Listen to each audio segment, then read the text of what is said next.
ಕಣ್ಣಲ್ಲೂ ಆರ್ಭಟಿಸುತ್ತಿದ್ದಾರೆ ಕಿಚ್ಚ ಸುದೀಪ್. 2012ರಲ್ಲಿ ಬಿಡುಗಡೆಯಾದ ಕಿಚ್ಚ ಸುದೀಪ್ ಅಭಿನಯದ ಕೆಂಪೇಗೌಡ ಚಿತ್ರ ಬಾಕ್ಸ್ ಆಫೀಸ್ನ ಲೂಟಿ ಮಾಡಿದ್ದ ವಿಚಾರ ನಿಮ್ಗೆಲ್ಲ ಗೊತ್ತೇ ಇದೆ. ತಮಿಳಿನಲ್ಲಿ ಸೂರ್ಯ ಅಭಿನಯಿಸಿದ್ದ ಸಿಂಗಂನ ರೀಮೇಕ್ ಚಿತ್ರವನ್ನ ಸುದೀಪ್ ಅವರೇ ನಿರ್ದೇಶನ ಮಾಡಿದ್ರು.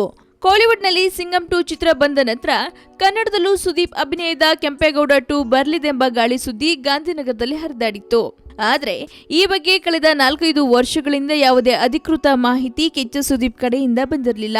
ಹಲವು ವರ್ಷಗಳ ನಂತರ ಈಗ ಮತ್ತೆ ಕೆಂಪೇಗೌಡ 2 ಚಿತ್ರ ನಿರ್ಮಿಸಲು ನಿರ್ಮಾಪಕರೊಬ್ಬರು ಮುಂದೆ ಬಂದಿದ್ದು, ಕಿಚ್ಚ ಸುದೀಪ್ ಅವರ ಕಡೆಯಿಂದಲೂ ಗ್ರೀನ್ ಸಿಗ್ನಲ್ ಸಿಕ್ಕಿರುವ ಸುದ್ದಿ ಹೇಳಿದ್ದಾರೆ.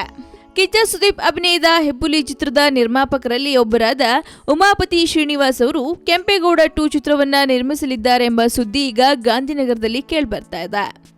ಅಂದ್ಹಾಗೆ ನಿರ್ಮಾಪಕ ಉಮಾಪತಿಯವರು ಕೆಂಪೇಗೌಡ 2 ನಿರ್ಮಾಣ ಮಾಡಿದ್ದಲ್ಲಿ ಸುದೀಪ್ ಜೊತೆಗೆ ಅವರ 2ನೇ ಸಿನಿಮಾ ಇದಾಗಲಿದೆ. ಇದಕ್ಕೆ ಕಿಚ್ಚ ಸುದೀಪ್ ಕೂಡ ಗ್ರೀನ್ ಸಿಗ್ನಲ್ ಕೊಟ್ಟಿದ್ದಾರಂತೆ.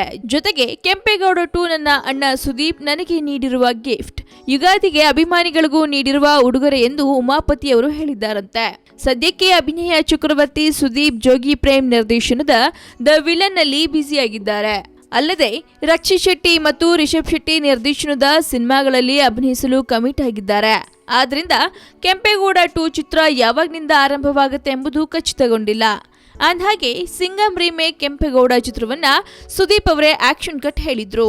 ಆದ್ರೆ ಕಳೆದ ವರ್ಷ ಕೆಂಪೇಗೌಡ 2 ರೀಮೇಕ್ ಆಗಿರದೆ ಸ್ವಮೇಕ್ ಆಗಿ ಬರಲಿದೆ. ಈ ಚಿತ್ರಕ್ಕೆ ಟಾಲಿವುಡ್ನ ನಿರ್ದೇಶಕ ರಾಜಮೌಳಿ ಅವರ ತಂದೆ ವಿಜಯೇಂದ್ರ ಪ್ರಸಾದ್ ಚಿತ್ರಕಥೆ ಬರೆಯಲಿದ್ದು, ಸುದೀಪ್ ನಿರ್ದೇಶನ ಮಾಡಲಿದ್ದಾರೆ ಎಂಬ ಸುದ್ದಿಗಳು ಹರಿದಾಡ್ತಿದ್ವು.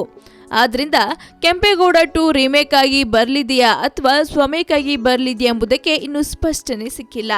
ಸೊ ಸ್ಯಾಂಡಲ್ವುಡ್ನ ಮತ್ತಷ್ಟು ಅಪ್ಡೇಟ್ಗಾಗಿ ಸಬ್ಸ್ಕ್ರೈಬ್ ಮಾಡಿ ಫಿಲ್ಮಿ ಬೀಟ್ ಕನ್ನಡ. ಹಾಗೆ ಈ ವಿಡಿಯೋ ನಿಮ್ಗೆ ಇಷ್ಟವಾದಲ್ಲಿ ಲೈಕ್ ಮಾಡಿ, ಶೇರ್ ಮಾಡಿ. ಸದ್ಯಕ್ಕೆ ಸುದ್ದಿ ಕೊಟ್ಟಿದ್ದು ನಾನು ನಿಮ್ಮ ಶ್ರುತಿ ಪಾಟೀಲ್. ಹಾಯ್, ನಾನು ಶ್ರದ್ಧಾ ಶ್ರೀನಾಥ್. ಸ್ಯಾಂಡಲ್ವುಡ್ ಸುದ್ದಿಗಳಿಗೆ ಹಾಗೂ ನನ್ನ ಫಿಲ್ಮ್ಸ್ ಬಗ್ಗೆ ಏನಾದರೂ ಅಪ್ಡೇಟ್ಸ್ ಬೇಕಂದರೆ ಫಿಲ್ಮಿ ಬೀಟ್ನ ನೋಡ್ತಾ ಇರಿ ಹಾಗೂ ಯೂಟ್ಯೂಬ್ ಚಾನಲ್ಗೆ ಸಬ್ಸ್ಕ್ರೈಬ್ ಮಾಡಿ. Thank you.